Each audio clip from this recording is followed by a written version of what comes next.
Welbo, welcome to The Wrestling Show, baby.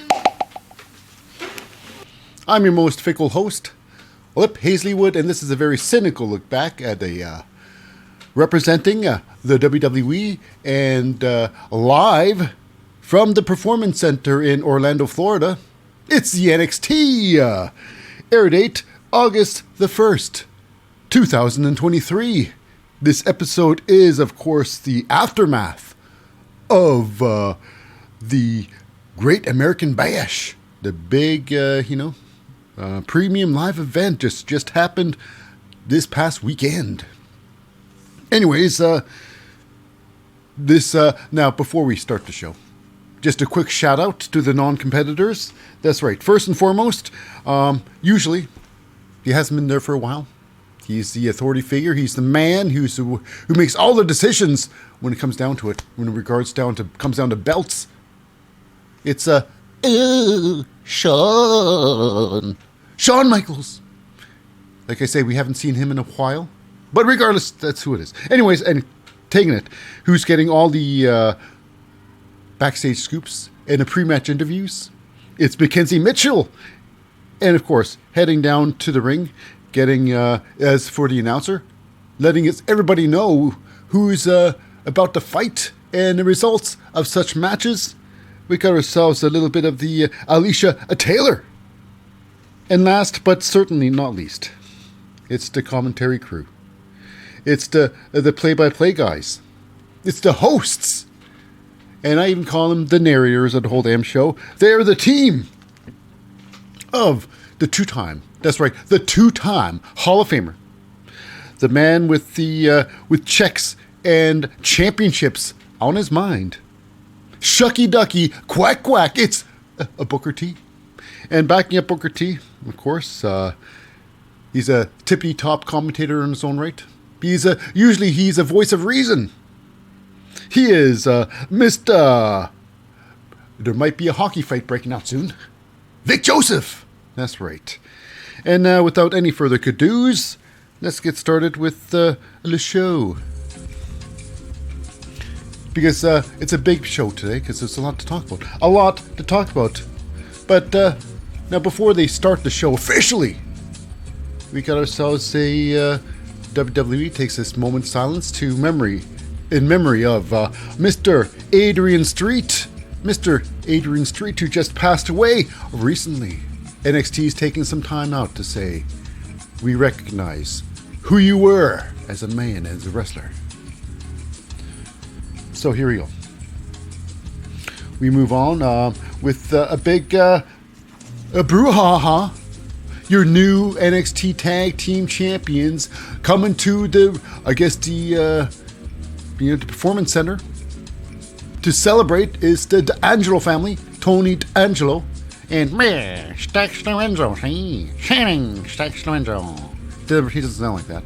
But they're about to celebrate, coming to work, and then they're bamboozled by the GALLUS boys. You know, they're beaten up before the thing. Just like, I guess it's the wrestlers, hey, congratulations. It's the wrestlers, congratulations. That's how it goes in the wrestling world. It's a tough world in wrestling, you know. How else would a wrestler want to be congratulated anyways? A pat on the back or a punch on the face? Okay, so now we go to the ring side again. We have our next match getting set up. We got JC Jane taking the microphone off the table, off the commentating table, and she announces to the whole world on this thing that she's got a match against Lyra Valkyria, and apparently at Great American Bash she attacked her. She wants to finish the job. Now, Lyra Valkyria actually had a match at Great American Bash against one of the greatest champions of all time. The most dominant woman in all of wrestling right now, Rhea Ripley, and they went at it. Lyra Valkyria and Rhea Ripley. And it changed Lyra Valkyria, I believe. Changed her. Now this match here, it started Lyra Valkyria versus JC Jane. Lyra, well, she gets attacked before the match even starts. Yeah, so it goes on. Now, this match here was very respectable. It was a very good match. A very, very good match indeed. It probably yeah, not just good, it was great.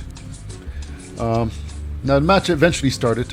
JC Jane, obviously she attacked Lyra Valkyria, just walloping her, even doing a front bump stand-on from the ring apron outside of the ring, squashing Lyra Valkyria. They eventually got into the ring, eventually start fighting. Now, this match here was classic, was basic wrestling, but it was done at a very high level. It was very good. This match was very well structured. Now, I always said this. Ever since Lyra Valkyria, ever since her injury and she coming back from injury, she was always she's Captain Cautious. And I think something triggered in her in the Rhea Ripley match. She's changing. She's changing. And I like it. I likes it. But however, this match here, let's get to the match. Now the match starts off with JC Jane getting 2 handfuls of boobs, 2 breastnesses, 2 handfuls of breasts, and just pushes Lyra Valkyria back. Lyra Valkyria is just like, whoa, my boobs! Shocked the fact that they've been grabbed. My goodness, so violently. Anyways, moving on. Now we got a moment here where, Lyra Valkyria, you've got JC Jane out the ring there, and she goes for a tope suicida, basically a springboard, a slingshot tope. So she shoots herself over the top rope. I'm thinking, oh my goodness, that's a a high cross, slingshot high cross over the top, outside of the ring. Like, that's risky, but she landed very safely though. But regardless, she did go outside the ring there. It was pretty interesting. Landed on her feet. Well, when you go for a high cross, you land on your feet outside the ring. It's kind of weird. But anyways, it was fun. Another thing which shows that her past there, the old tope suicida. Lyra used to do stuff like that, but she ended up after an injury. She has to do these drop kicks where she'd catch herself from going off fully outside the ring, because that is still hardcore stuff. You can really mess yourself up with those moves. But anyways, what got me this match was, Lyra Valkyria going on to the next level. She's just, she's improving her game. Every time she's in the ring there, when she gets more comfortable in the ring, you can tell that she gets more free to do what she needs to do. She goes on the top rope, and with a massive high cross body press off the top rope, high cross body, beautiful. Landing with the splash. It was back to old Lyra Valkyria in this match here. It's really nice to see. Honestly, really nice to see Lyra back in her form. Now, Lyra, she has a wonderful enziguri, beautiful enziguri kick, getting JC Jane. Now, JC was great in this match. There was back and forth. JC wasn't all just getting her head kicked in. She showed a lot of perseverance in this match, a lot of offense in this match. But I think this is making Lyra look really good. Now, in the end, Lyra gets her spinning heel kick right to JC Jane's face. Usually, that's it. That's the match. That's the finishing move.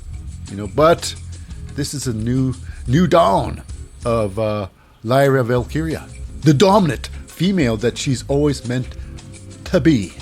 She climbs to the top rope, and with one hell of a splash. This is Dominic Mysterio level of splash. Beautiful. Off the mark, and just crushing JC Jane. Finishing that match confidently. Yeah. Lyra Valkyria looking very good. What can I say? She's still cautious, but you have to be as a wrestler. But you know what? She's her confidence level is right up there. So it's great to see Lyra just do some work in that ring. And she's looking fearless, absolutely fearless. Anyways, moving on. And we go backstage, and it's with Carmelo Hayes with his number one hype guy, Trick Williams. Apparently, Trick Williams needs to step out of the shadow and into the light. Yeah, he's a great, backup guy. Great, well, anyways, he's a great hype guy. But you know what? It's time for Trick to be his own man, to walk his own path. So it's not say goodbye. It's maybe I should look into myself. And he's looking after, to start his journey, he's looking at Ilya Dragunov, the dragon himself. So which is pretty good. It's interesting to see this. I believe Trick Williams is going to win this match. He needs to win this match. This is gonna, I always say, going into the ring with Dragunov, and if you can keep up with Dragunov, you belong in the NXT. You can if you keep up toe to toe with him, Anyways, I'm just saying, if you can, but if you can beat him, why? Goodness, the sky's the limit. The sky's the limit. So, anyways, we move on. We're backstage, and it's Tony D'Angelo chanting Stacks Lorenzo with Mackenzie Mitchell. Mackenzie Mitchell back there. And basically it's this, like, oh, what you gonna do? What you trying to get into? Anyways, so back there. He's talking. And why? It's about what's gonna happen. And it's about getting revenge. It's like, what, 2 of you? It's like, no. There's going to be a 3-on-3. I'm going to make a call. I'm going to call in some favors. I'm thinking, wow, oh my goodness. Is this going to happen? Is this where 2 Dimes comes back in play? Mr. 2 Dimes, Like, wow, that's going to be interesting. What's going to happen? Okay. After that, we go into the ring here with, we got Judgment Day's, Dominic Mysterio and his mommy, Rhea Ripley, in the ring there. And she's basically toting his horn, toting the bell of, Dominic Mysterio, the greatest luchador, whatnot. The greatest Mysterio, whatever. They're doing that. And then, of course, Dragon Lee comes out there. And first of all, he says, I don't like you, to Rhea Ripley.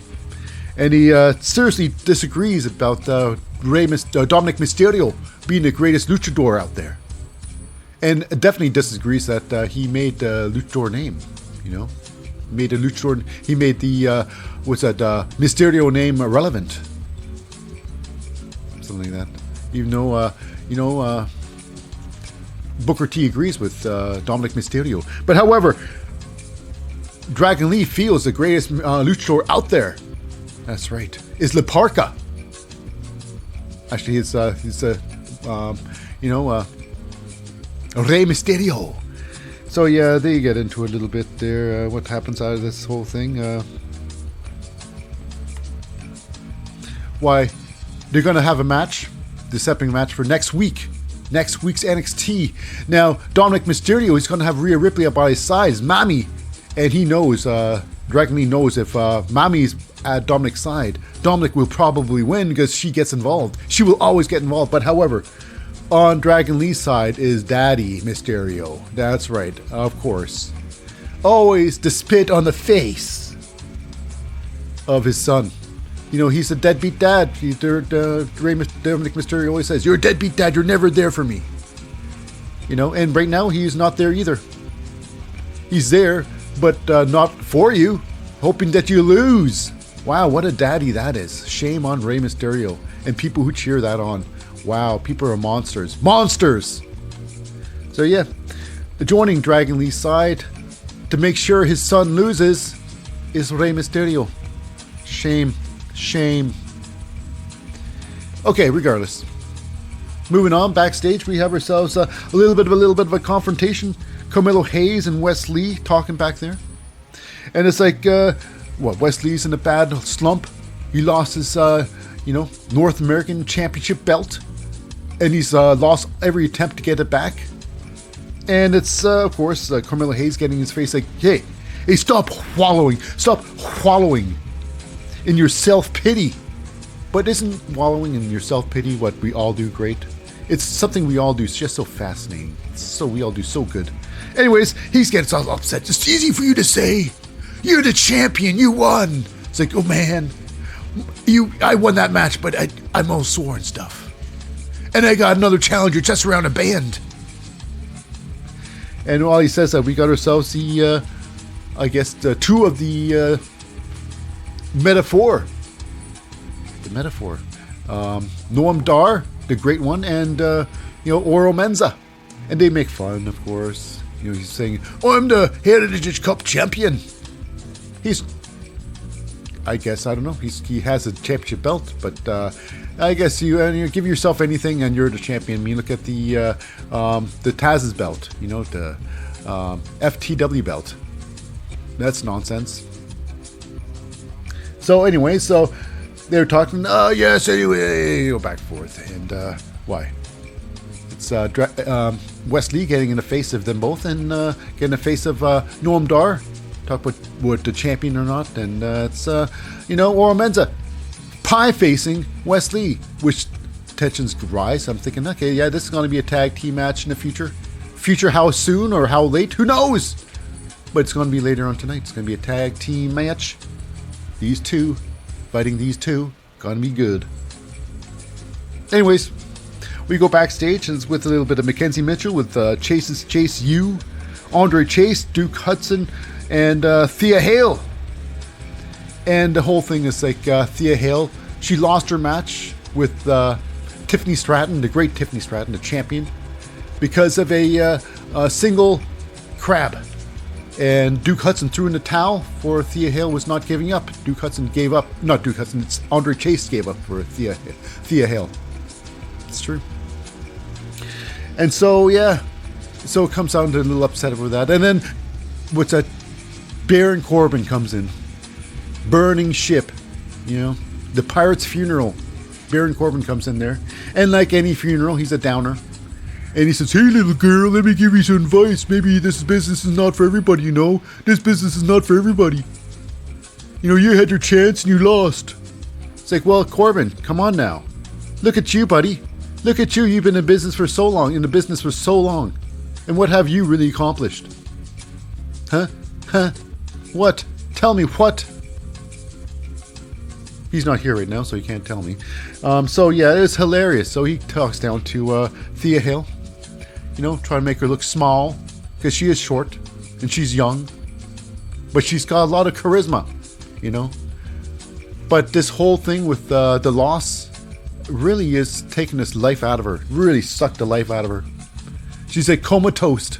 It's like when Noam Dar lost the Heritage Cup. He just had nothing left of him. Nothing left. Just like Thea Hale. But, of course, it's Andre Chase gets in the face of,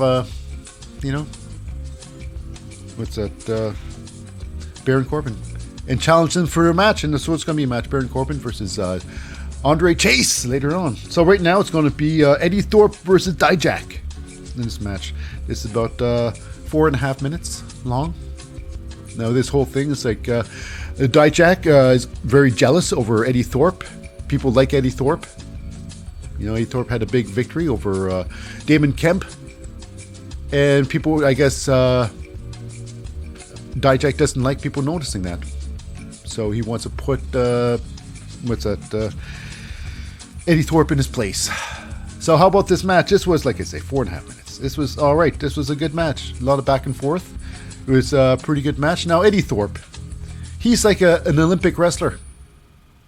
His moves. He's got one move to throw. It's a German suplex. Like Brock Lesnar, that's all he needs. That's all he does, A lot of these wrestlers just have the German suplex. But Abel Stevenson, Damon Kemp, they've got the same move, the one move. And of course, Eddie Thorpe used his move as much as he could. But here's the thing also, in this short match, Dyjak, he gets the South of Heaven chokeslam. And that's a finishing move. But however, this was nothing. Get kicked out of that move, no problem. And of course, like I say, it is the German suplex city. Or, Dyjak gets German suplex, one German suplex, and then Eddie Thorpe goes for the pin. It's like, it's just a German suplex. You can't go for a pin after a German suplex. Come on now. It's not that powerful of a move. You think it's a roll-up or something? So then, what happened was crucial to the match. Eddie Thorpe did a 4-point Otis. An Otis! He throws himself shoulder first into the corner post. Bang! And that was the beginning of the end for the shoulder of Eddie Thorpe. They carry on the match. Eddie Thorpe ends up getting another German suplex, a fine German suplex as it was. And then he throws his fabulous elbow, his flailing arm elbow. He calls it flailing elbow. He doesn't call it flailing elbow. Flailing arm elbow. But he does it. It's fun. It's fun. It's supposed to be a finishing move, you know. He thinks he's like LA Net or something like that, but anyways, regardless. He throws the elbow down, but however, it's his hurt elbow, or his shoulder, his hurt shoulder, so he throws it down.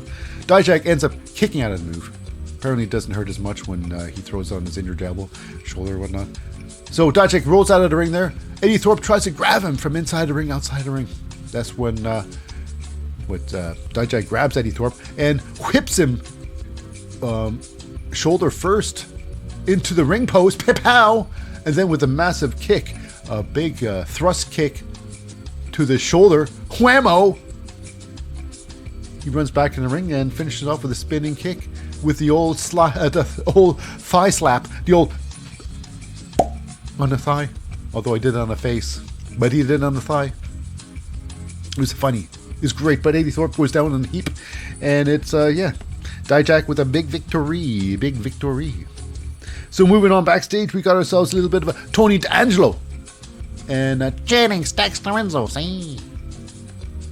And what they're gonna do? Hey, what you got? What third guy you gonna get for when we fight the Gabagulas? Hey, the Gabagulas.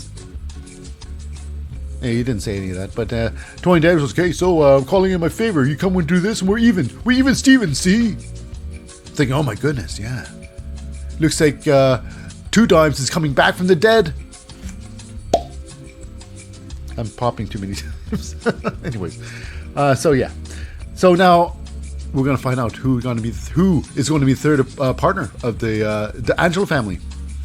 So with that, we go into the ring here with a big tag team match. It is the Valentina Firoze, Yulisa Leon versus the newly formed team of Electro Lopez and her partner, the MMA fighter Lola Weiss. Now this match was about 3.5 minutes. The length of a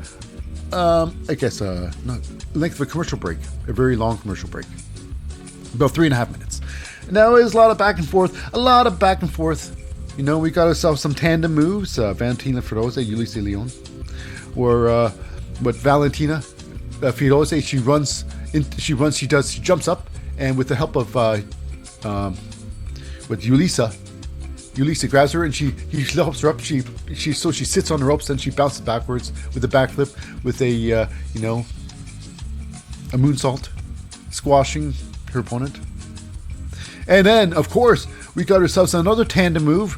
It's Electro Lopez and Lola with the double hip attack. That's right. They do the hip bump onto the face of Yulisa Leon. But however, this match carries on because Lola Weiss has her own move. It's called Eat the Cheeks, where she backs her cheeks up into her opponent. It's like, eat the cheeks. She runs back there, you know. Yeah, like a Solo Sokoa, but, less violent and more slapping the regardless. So, yeah, in this match here, Yulisa grabs a massive Michinoku driver, hits Lola with it. But it is Electro Lopez. She breaks up the pin. Now this is coming to the end of the match. Electro Lopez then it tackles Valentina Firoze, throws her out of the ring there. She turns around to get hit with a massive clothesline by Yulisa Leon, and she rolls out of the ring. And then as Yulisa turns around to only get faced with one massive spinning heel kick. This was impressive. This was like, wow. She really kicked. He could have knocked the head right off of Yulisa Leon. This was impressive by Lola Weiss. And that was it. One spinning heel kick, and it was over.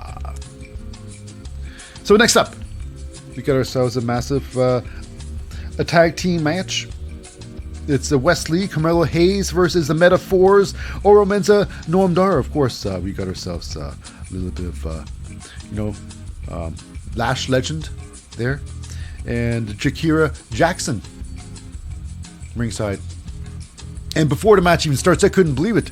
It was Wesley. He attacking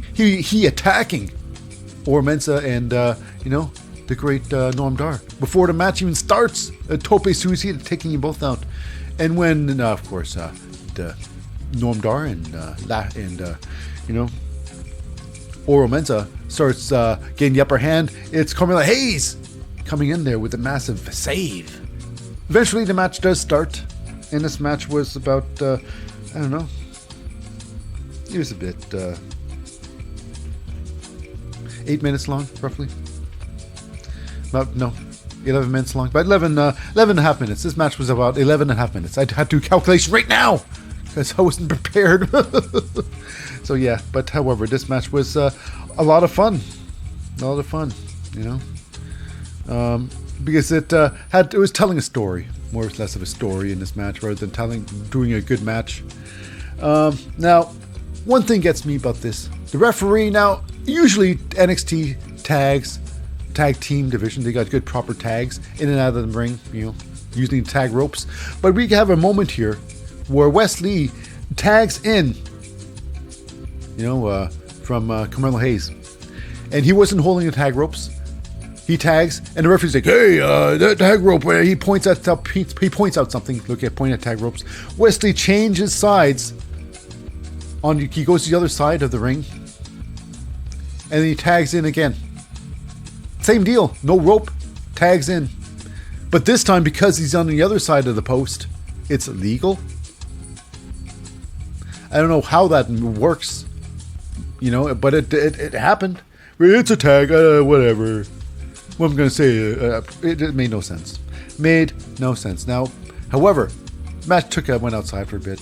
Lash Legend tried to help out the team by clotheslining the hell out of, Wesley.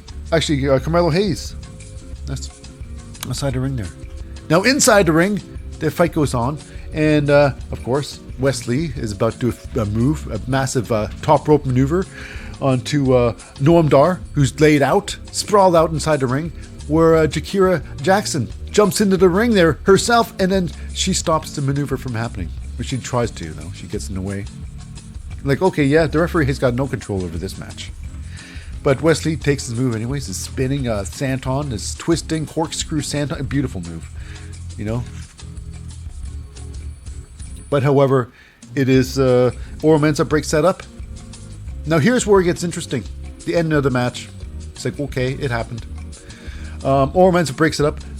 Carmelo Hayes jumps in the ring there, tries to take care of Oro Menza on the side there. Referee's like, oh, it's happening. So instead of kicking rid of the two illegal competitors outside the ring, getting them out, he just starts refereeing the match like, nothing's happening. So Wesley's taking care of, Noam Dar. He gives him a big old enziguri kick to the head. Whappo! Setting up for his cardiac kick. While Carmelo Hayes is stomping a mud hole in Oro Menza. And something happens. I didn't quite see it. It turns out that Carmelo Hayes wanders into the path of this cardiac kick. I think he did this. He's seen what was going to happen, that, Noam Dar was going to get his lights knocked out.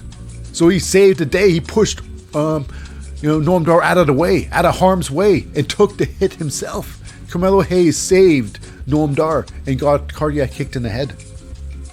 Now inside the ring, of course, behind the ref's back is supposed to be Oro Menza, doing some sort of springboard move and trying to attack, Wesley. He does the springboard move, flops off, lands on his face. He gets up real quick, and then he gives an enziguri right to the head. And then it's Noam Dar with his Nova Roller. Whappo! 1, 2, 3, it's over. Metaphor. Off they go. But Wesley has some things to say. He's very upset with Carmelo Hayes, and I think it's maybe he should be right, because as Carmelo Hayes did save, Noam Dar from the cardiac kick, and I think Wesley knew that. It's like, how did you get in the way for? You pushed him out of the way. It's your fault. He didn't say any of that. None of that was said. But Wesley's upset, and Carmelo Hayes says, you should relax, man. I took a cardiac kick, and look at me, I'm cool as hell. No, he didn't say that. But he did take a cardiac kick, and he's cool as hell. So, yeah. Anyways, moving on. We go backstage and it's with Braun Breaker. He's got Von Wagner on his mind, apparently, for some reason. He thinks Von Wagner, he's a big guy, but he's soft. He's not a tough guy. He's a pretend tough guy. And he's going to showcase that to the world. And he showed us the picture of Von Wagner with the zipper scar across the head like a bebe when he was a bebe. You know, we had his head was solidly fused together as a bebe, and his brain needed to grow more. So yeah, it's post-surgery bebe. Anyway, so yeah, he's looking to end Von Wagner. So I guess Von Wagner is no longer a free agent and now part of the NXT roster, baby. Moving on. We go outside. It's with, I guess, Axiom. Axiom was talking to, Dominic Mysterio and Rhea Ripley. And he's Dominic Mysterio's like, oh my God, you again? No, you're telling me what you're going to say, how much you love my dad? It's like, what are you talking about? That's not me. That was Dragon Lee. I'm Axiom. It was hilarious. Anyways, they're getting upset with each other. And then Mustafa Ali comes over there. He tries to talk to Dominic Mysterio, who wants another opportunity at that North American Championship gold because he didn't get pinned. He wants a chance, and then Axiom's like, hey, that is very disrespectful of you to get in front of me. And then, Mustafa Ali turns around, and they, Rhea Ripley and Dominic Mysterio walked off camera. So then they're there still. I mean, they're like 10 feet away, and he turns around like, oh my God, they're gone. They're disappeared. Ah, what am I going to do now? Hubba! It's like they're 5-10 feet away from you. You can catch up to them, It's not like they have a teleporting device and they're off in another country now. So ridiculous. So, yeah, Axiom feels slighted and disrespected. So this is going to be something. Axiom versus Mustafa Ali. Which is going to be great on paper. This should be an excellent match. So, yeah. It's all about disrespect, and Mustafa Ali's like, I've been disrespected for 7 years.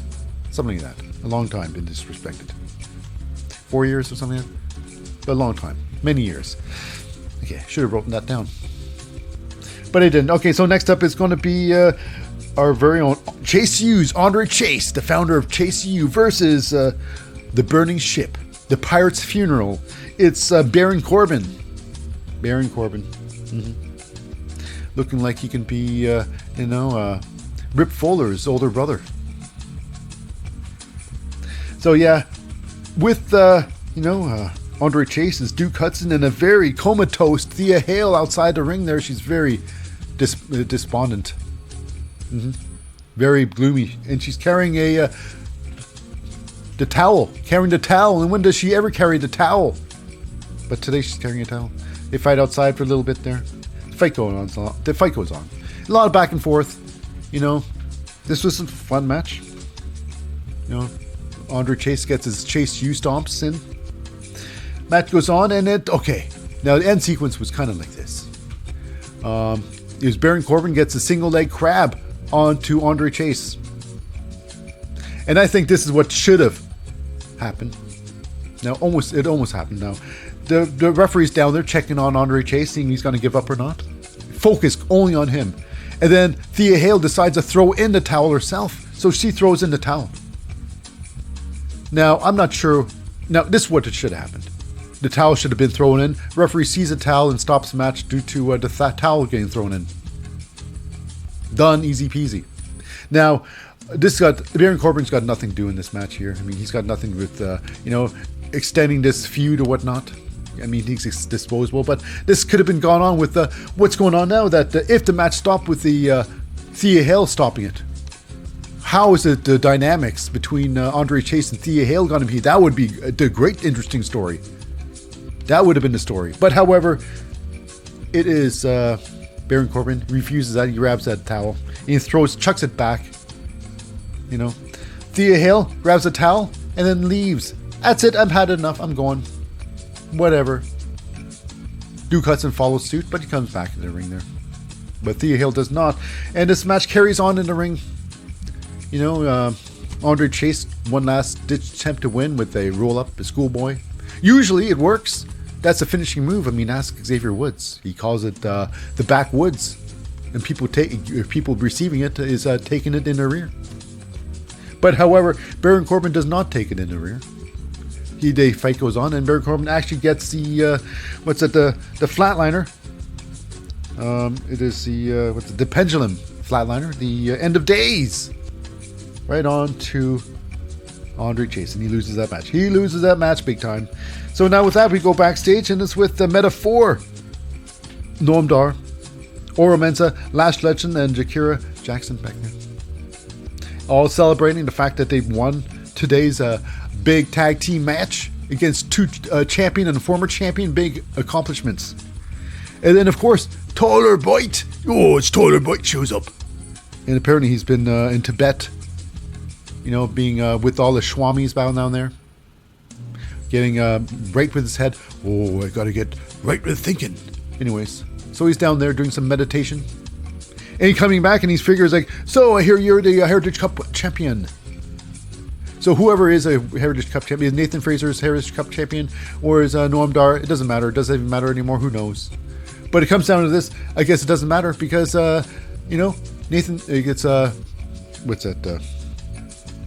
Tyler Bate challenges, or should I say, he pulls a Dominic Mysterio on Wesley and his title back in the days. He accepts. Tyler Bate figures, hey, if it works for, Dominic Mysterio, works for me, so he accepts the challenge, the Heritage Cup challenge, which was never really given. But anyways, it's done. It's a done deal. Next week will be a Heritage Cup match for this Heritage Cup. So there's two of them going around now. So this the second Heritage Cup, it's like the new tank. It's like new heavyweight championship belt. The Raw championship belt. It's like that. They mean about the same, I think. The second Noam Dar's Heritage Cup, the new one, and the Raw heavyweight championship belt. They are the same in meaningfulness, I think. That's in my eyes, anyways. Anyway, so now moving on, we go to Schism. Oh my goodness, Schism, the division of church and state. Joe Gacy, Mr. Grand Theft Auto, Grand Theft Gacy in the ring there with Avarain and Rip Fowler and Jagger Reed. And they got to get to the bottom of which of their dyad followers, which of their Schism followers, I should say, are the traitors, the treacherous fools who, who backstabbed the dyads in their match. Why they end up getting all of them taking the masks off, and they figure two of them are going to be, the Creed brothers, Bruce and Julius Creed. When they find out that the two people, they were not the Creed brothers. Creed brothers sitting in some sort of studio with a green screen behind them and saying, "Oh yes, we're having a good vacation here somewhere on the planet. We're having a vacation." He didn't really say much like that, but they were on vacation. And yeah, they're really not gone from NXT. This thing is truly not over. Schism's gonna have another match. It doesn't matter. Okay, so moving on. What is interesting, we cut ourselves. This is the last of Cora Jade.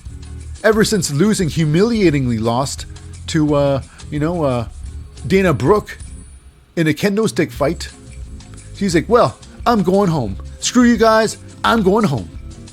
And she grabs her stuff and she goes. She grabs a fan mail and she leaves it behind in a big pile. So, what's next for Cora Jade? Will she be around or is she just leaving? I think Cora Jade still has a big wrestling career ahead of her. But yeah.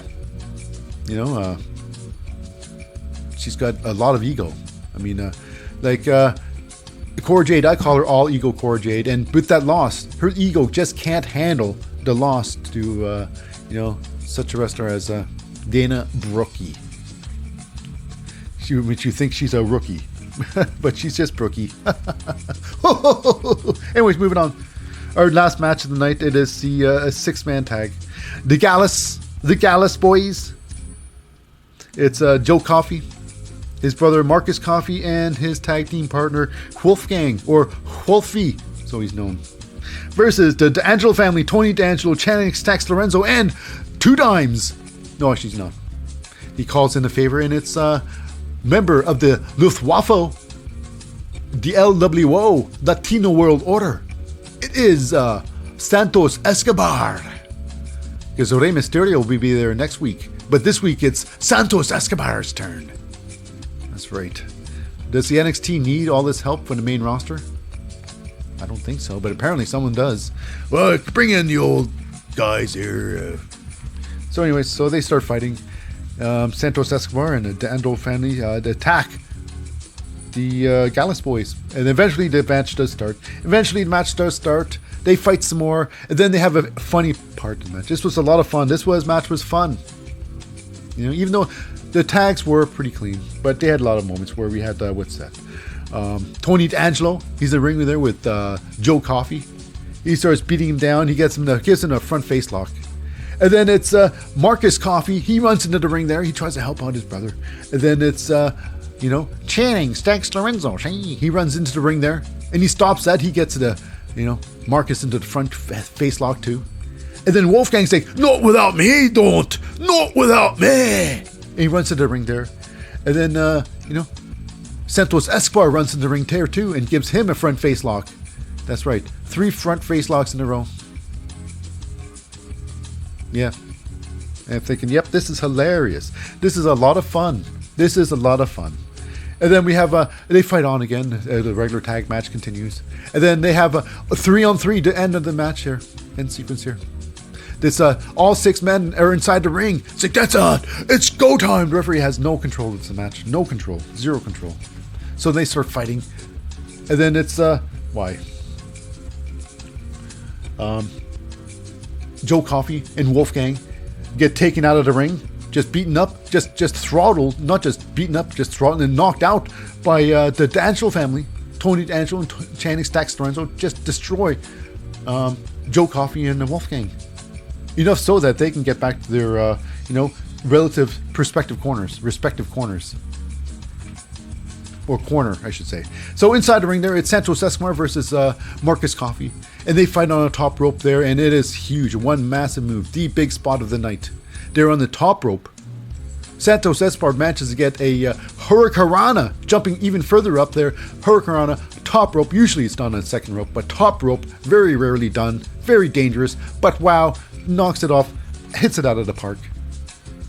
Then Marcus managed to struggle to the corner. Santos Escobar follows in with a flying knee to the face, to the chestal area, to the chesticles. And he tags in the D'Angelo family. Channing stacks, he tags in Channing stacks Lorenzo. Then Channing tags Tony D'Angelo. They get, Marcus Coffey into the bada boom, bada bing, bada boom, apparently they call it. It's the double electric chair drop. A double electric chair drop. Electric chair drop by this magnitude can be done the same power as a one person. But regardless, double chair drop, it's done. This match was over in about almost 10 minutes. Almost 10 minutes. 1, 2, 3. Tony D'Angelo with a big victory. And then it's hey, thanks a lot. A good heart. Nice, good feelings all around by Santos Escobar and the D'Angelo family. Because, of course, these guys had... history of the NXT. They used to fight. They fought each other, and what's that? They were called something else. That's but they had to work for the D'Angelo family. Phantasma, they're called. So, anyways, so now they're back. They're all good now. They're all happy. So now, next up, after the match is over, the day's over, we got ourselves a little bit of a Dragunov in the ring there. Not in the ring. Here with a little warning, little warning to, what's Trick Williams, Mr. Tricky. Because, of course, he had a match against Carmelo Hayes at, Great American Bash. And the end sequence where was Trick Williams giving his buddy, Carmelo Hayes a pep talk. He had the belt in his hands like, hey, you got to fight for this. Give him a pep talk. And then it's Dragunov. He decides to do the Torpedo Stupido, the Torpedo Moscow. He runs, he jumps there, oh! And he runs, he headbutts the belt. The belt wasn't swung at his head. He jumped at the belt. But he's blaming Trick Williams for him losing So, it's now his duty. He wants to take out Trick Williams now. He's going to beat up Trick Williams, but I think he's not going to beat up Trick Williams. This is going to be a great match. Trick Williams is going to beat Dragunov. I'm assuming that. I could be wrong. I'm wrong a lot of times, but that doesn't stop me from assuming. So here we go. Now that does wrap it up for this week's episode of NXT. Now for our podcast listeners, stay tuned for SmackDown coming up after this short break. But for our YouTube watchers, this is it for this episode, so stay tuned for another episode, another time. I've been your host, Lip Hazlewood, for the Wrestling Show. See you later.